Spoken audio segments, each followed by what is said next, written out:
Good morning. I'm Professor Tom Goulding, Professor of Computer Science at Daniel Webster College. I want to thank you for joining me today in my video blog on gaming called Professor G Gaming.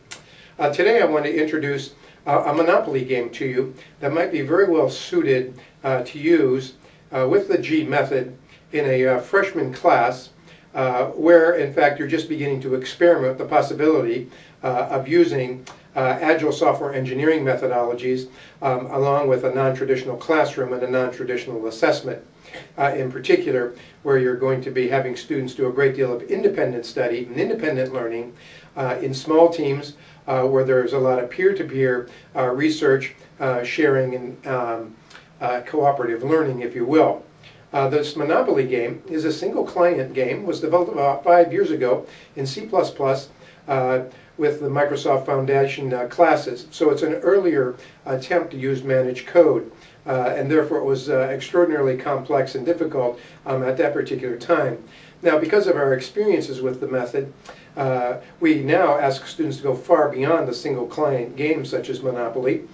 Today, of course, they're doing multi-game, multi-client, client-server casino systems, including all of the backroom player accounting and floor management software necessary to manage a casino floor.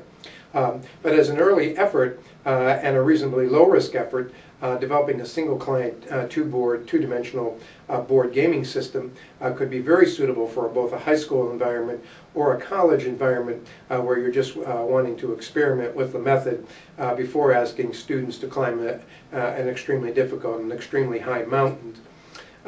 So this is an extraordinary piece of work.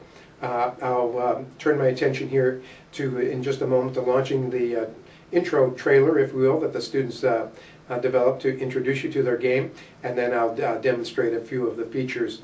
The final point that I want to make is one of the very important parts of the G method, or the game motif method, is to develop a roadmap for the students as to what they must develop on a week-to-week basis. I call those technology demonstrations.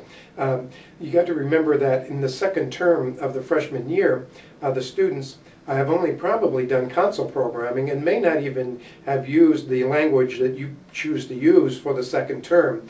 For example, this year our first term students used C++, did predominantly console programming, and in the second term, using the G method, we converted them to using C#.net as the programming environment. So the question is, if they're going to do independent study and there isn't going to be any lectures in the class, how do they accomplish this amazing feat?